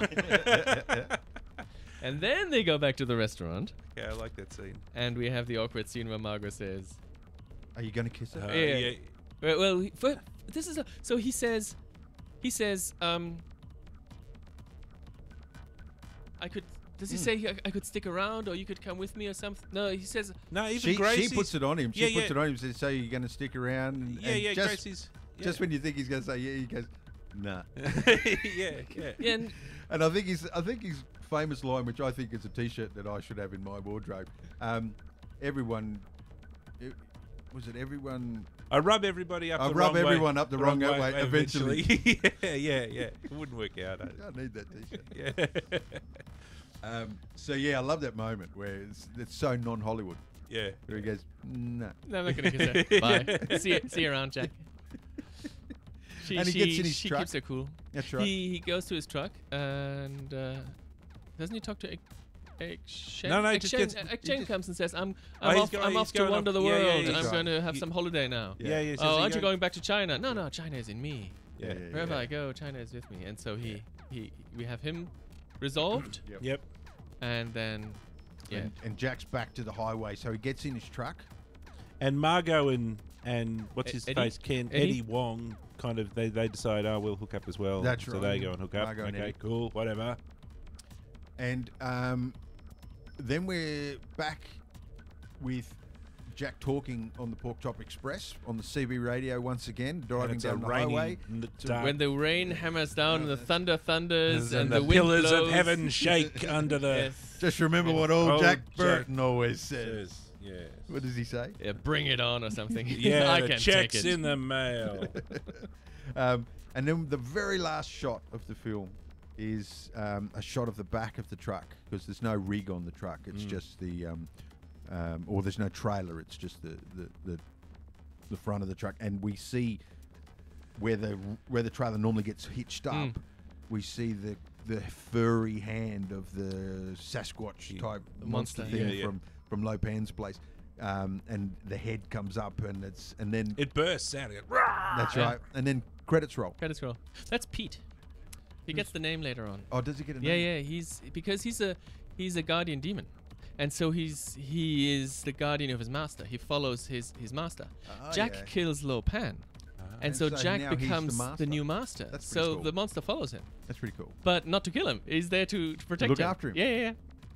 Yeah. If there's ever a sequel, which there should never be, There's going to be a remake, maybe. it has to be Jack as Han Solo and that furry monster demon guy as Chewbacca, driving in their truck down the road. I don't know. Take a left, Pete. If they got the right actor, a sequel would if you could put a story with that that character, get the right actor to play that character the same way, bumbling sort of hero.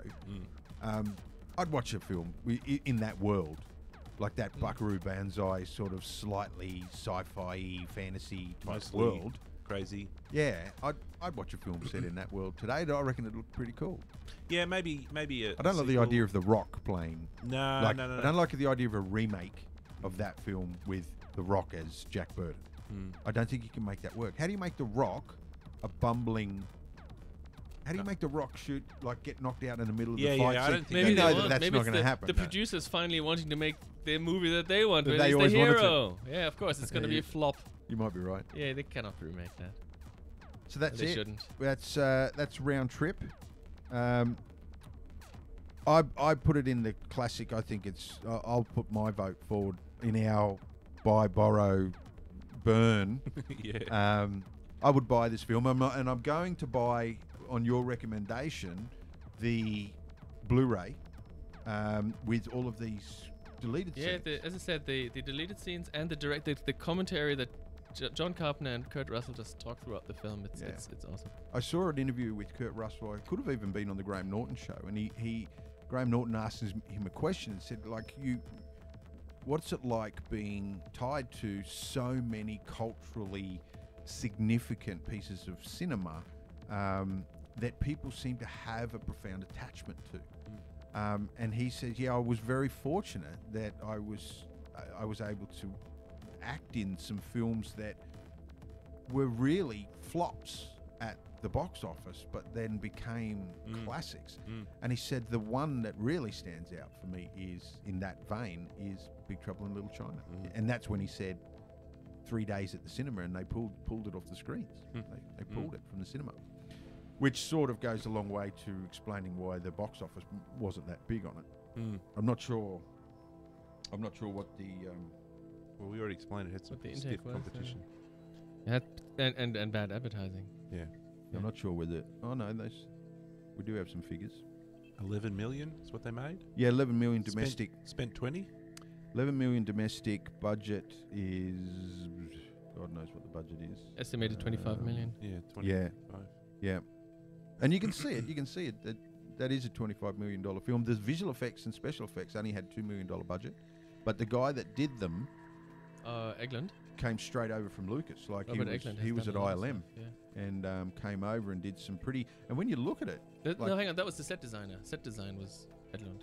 no, this guy was in the visual effects department for Lucas for ILM, and what he did with $2 million is pretty impressive.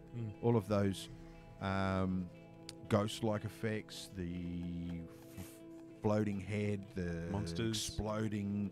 There was, because he was in charge of physical and visual. That part where the old Lopan morphs into the young one is pretty cool, where the body starts glowing. And the light effect Yeah. coming out of the eyes and the mouth and everything, that was pretty impressive. I was saying they had a rubber model with a 4 million watt light bulb inside. Oh, really? That they could only turn on for a half a minute because it had cooked. Just melted. Yeah, it just cooked the mask. So what about you guys? How would you rate the film in our standard system? Well, I've already mentioned that I've bought it, so Well, you I bought will it, yeah. buy it, definitely. And it's timeless. Every time I've watched it, I've been entertained all the way You through. can watch it over and over and over I again. never get the sense that, no, I've had enough of that. Yeah. I'll watch it all the way through. And like I said earlier, the storytelling prowess of the director and the writer and the characters and the acting, the set design, everything came together to tell a really good old-fashioned. It was almost like a swashbuckling sort of adventure, arcing back to those early days of cinema where you had a hero running through, to hell with it, let's get in there. And I thought the characters were great. You cared about them by the end of it. You cared about them, some of them for the wrong reasons, like they were awkward and clumsy and said stupid things. Even Kim Cattrall. Even. Do you have a gun with you, I hope? Yeah. That's one of her sentences, which I don't know, must have been scripted. Yeah, it's a definite. Yeah, thinking about it more. Yeah, it should be sitting on my shelf. Yeah, I think so. Yeah. I'm looking at Sideshow Collectibles, and they've got a Jack Burton that looks fucking awesome. It's $250. Yeah. And it looks bloody amazing. And I keep going back there every now and again, and I'm like, that looks cool. There's the very strong fan base. If you do a search for Big Trouble in Little China, Google image search, most of what you're going to find is fan art, is people dressed up as Jack Burton. Yeah. The ensemble of the no belt jeans and this tank top tucked into it. You can't really get away with that in any scenario in life. You just can't have a tank top tucked into jeans with no belt, right? You just And those weird moccasin boots. and the boots, yeah. Look, it's got a big fan base. One of the websites that is dedicated to this movie is the wingkongexchange.net, Oh yeah, which has been around since I think 1996. yep, So it's one of the first websites of the internet, yep. That's huge. and it's still going. And for that posting reason, every- I hope they don't do a sequel. No. Because if they do a sequel and you've got a fan base that's It's that like passionate, Logan's Run. I never want to fucked. see a like sequel. it doesn't of matter some what you do, films. you fucked. Mm. The same people could come out and make a like a part 2, and they're all the same characters, just older, and they go through an adventure. They would still be ridiculed by that. I think you run the greatest risk of a revolt in this day and age. You see it with Star Wars. But If yeah, something yeah. has a big fan Yeah. base, it's very, very hard. The fact that the first 3 Star Wars films was, everybody loves every single one of them. Yeah. Jedi is just as loved as Empire as New Yeah. Hope. That's And then amazing. you get your prequels. But then you have 20 years of a break where your fan base starts loving the thing, and they have their. You can't ever go back and redo it then. no. You can do it if you do it quickly within a couple of years, Mm. but not if you have 20 And the years in bond between. that you have with the property grows over time. Mhm. In the absence of any sort of release or anything, your bond to the original gets stronger and stronger. Mm-hmm. And so you will always be let down. Mm. And I think that coupled with the fact that we live in an internet world where everybody gets to have their opinion now. You see it with Alien franchise. You see it with It's the crazy. Terminator franchise. All the new films, they're fantastically heavy, effects heavy, Yeah. but they're not the same caliber film. Look at Blade Runner. Mm. Just won a handful of awards at Academy Awards, including Best Cinematography, right? No, Now- the cinematography is awesome. Now, cinematography is cinema, right? Like it's if your film has the best cinematography, should it not be a successful film? And it's not. Mm. Like it's not a successful film by the way it's measured, Mm. which is money, Mm. right? And a lot of that, I think, is because of this new friggin' world that we live in, where everybody has an opinion, everybody has a podcast, right? And they've got a Twitter account, and they've got a voice, and whatever. And their voices are being heard by other people that want to also have their 2 cents worth. And so the world is full of all these opinions. And we stop looking at films for what they are. And then, just when you think it's all broken, you get something like Black Panther comes out in the middle of it all. Mm-hmm. And it's just crossed the $1 billion mark. Mm. And it's said to be this masterpiece. And have you seen it? No. Have you seen it, Tom? Yes, I have. And I've heard good things. Would you say that that's It's okay film. like it's a hero, like a superhero film? It's an okay superhero film. I wasn't as blown away as I was with some of the other Marvel films. Mm. The story is pretty straightforward in this one, but it's an okay film. It's just, you can't pick it. Mm. And I think the smart thing is to stay the fuck away from these things that are timeless properties that are, Yeah. I agree. yeah. Yeah. So I hope they don't. It's better left up to the imagination where it's like the monster in Aliens. You never see it, Yeah. but you're frightened of it. And the same with the sequel to some of these movies. You Yeah. never see it, but you can probably dream the best sequel, but it's better that you never actually make it. Jack's still Yeah. driving Yeah. around on the highway. So. Yeah, that's right. And you don't Yeah. want to ever disturb that I mean, image they and find out. did continue the stories in comics. Yeah. They wrote right now. Currently, the comics that is coming is the last chapter, and Jack is an old man, but he's still fighting demons. And those comics, at least the first lot of comics that picked up immediately after the film ended, like the first panel of the comic book is him saying that sentence with the rain and the Mhm. and the talking in the Pork Chop Express. Those were vetted by John Carpenter. Yeah. Mhm. So they were not written by him, but the whole story was approved by him. So the story has been continuing in the fandom area, whether it's canon or not Yeah. is beside the point, I guess. I have 2 tidbits of trivia that I found Yep. amusing, which I want to mention. The at the start of the film, when the opening titles come in, there's little Chinese characters in there as well, Mhm. and they translate. So this is the opening of the film, and this is off IMDb. The Chinese characters in the main title translate to "Evil spirits make a big scene in little spiritual state." What? That's the translation of Big Trouble in Little China. And Oh, the other okay, I other see. fun thing that I thought was amusing is that so the actors, they have other roles in their life. Yeah. The duck in the Kung Fu Panda, the panda has a father who is the duck. Yes, yes. The duck makes the soup, And he's that's so Lo happy Pan. that Yeah. That's his son David finally Lopan. had the little dream, and that's the voice of David Lopan. Yeah, it's the same guy. And I thought that's hilarious. He's brilliant. He's in all sorts of TV episodic stuff from the 80s as well. He's a bad guy in some. Is his 18 filmography episodes. like 400 movies or something? yeah, if you look back- like that. He's been a bad guy and he's usually the main bad guy. Mm. He's either the main bad guy or he's the the uncle or father of the hero that owns the shop or the market. You know what I mean? Yeah. Like Poe's dad, he's Yeah. the same sort of character. But he's usually, and he did Knight Rider. I've seen him in an Did he? episode Knight of Rider, 423 actor credits. There you go. yeah, and I mean everything. Yeah. He would have been in Columbo. He would have been in So was Kurt Magnum Russell, by the PI. way. I looked at Kurt Russell's IMDb thing, and he did so much before he did Big Well, Trouble. see, he was a child actor. Yeah, Yeah, and he has started been in work. all He was of working those for TV Disney shows. at 7.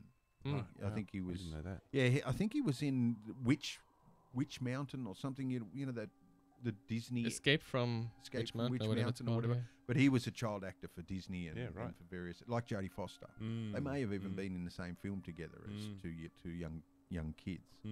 But yeah, he's got a long lineage. All right. So that's it for another week. Anything special happening coming up for you, gentlemen? I know that we have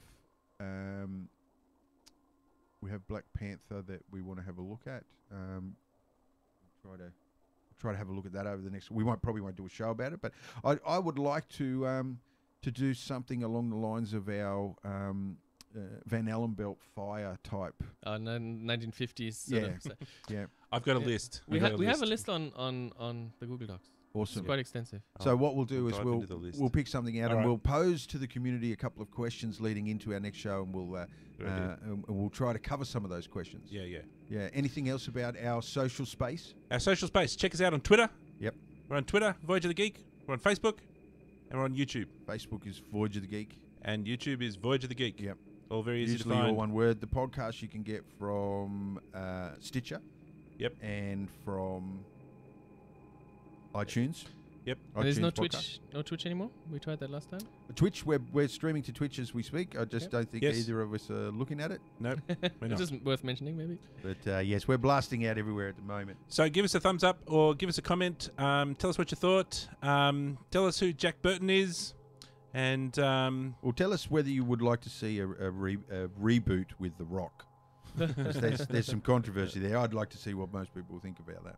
and tell us how we're doing. And if you've got any feedback on direction or where we should go next or what we should look at, drop us a line. And may the wings of liberty never lose a feather. All right, that's it for me. Good night. Good night. Auf Wiedersehen. Oh, yeah, we got to do the Wing Chun Wing Chun. thing. Yeah.